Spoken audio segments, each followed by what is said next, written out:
Adlaw nga Miyerkules karon mga kaigsuunan, petsa 21 sa bulan sa Disyembre tuig 2022.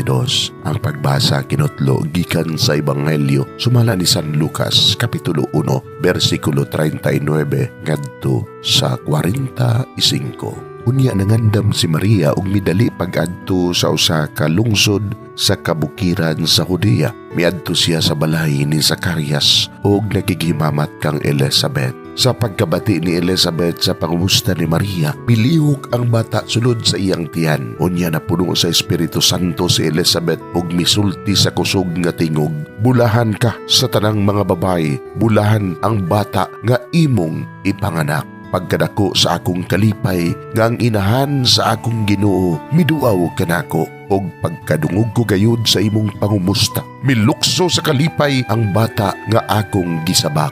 Bulahan ka nga mituo nga matuman gayud ang mensahe sa Ginoo kanimo." Mga igsoon, ang Ebanghelyo sa Ginoo. Daygon ikaw, o Kristo.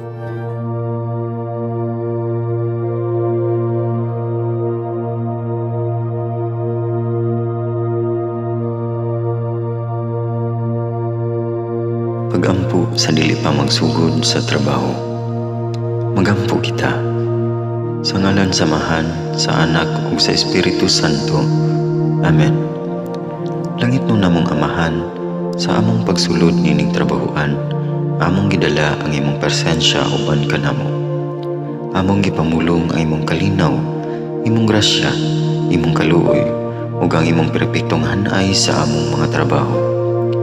Among gipadayag ang imong gahom labaw sa tanan, diha sa mga butang nga among mahimo, masulti, mahuna-unaan ug mahukman sulod nining adlaw.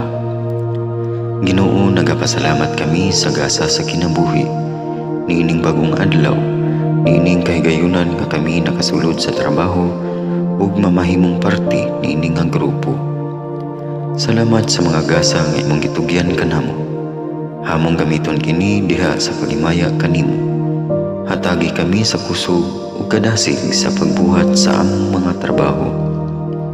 Panalangini ang among mga proyekto, mga ideya ug kusog, aron sa ingon bisan sa pinakagamay namong mga kalampusan, magahatag kini sa imong himaya. Ubani kami, Ginoo, sa among pagtrabaho nining adlaw.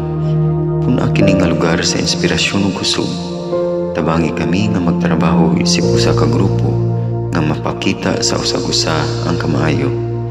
Himua kami nga maayo nga makabot namo ang mga butang nga kinahanglan namong buhaton. Himua kini nga lugar nga puno sa kalipay ug panagihigalaay. Ug kamugaway ug kalinaw ang mapatigbabaw niining dapita. Ginoo, kung kami anaa sa kalibog, giyahi kami. Kung kami muwadaan sa kadasig ug paglaom, dasiga kami.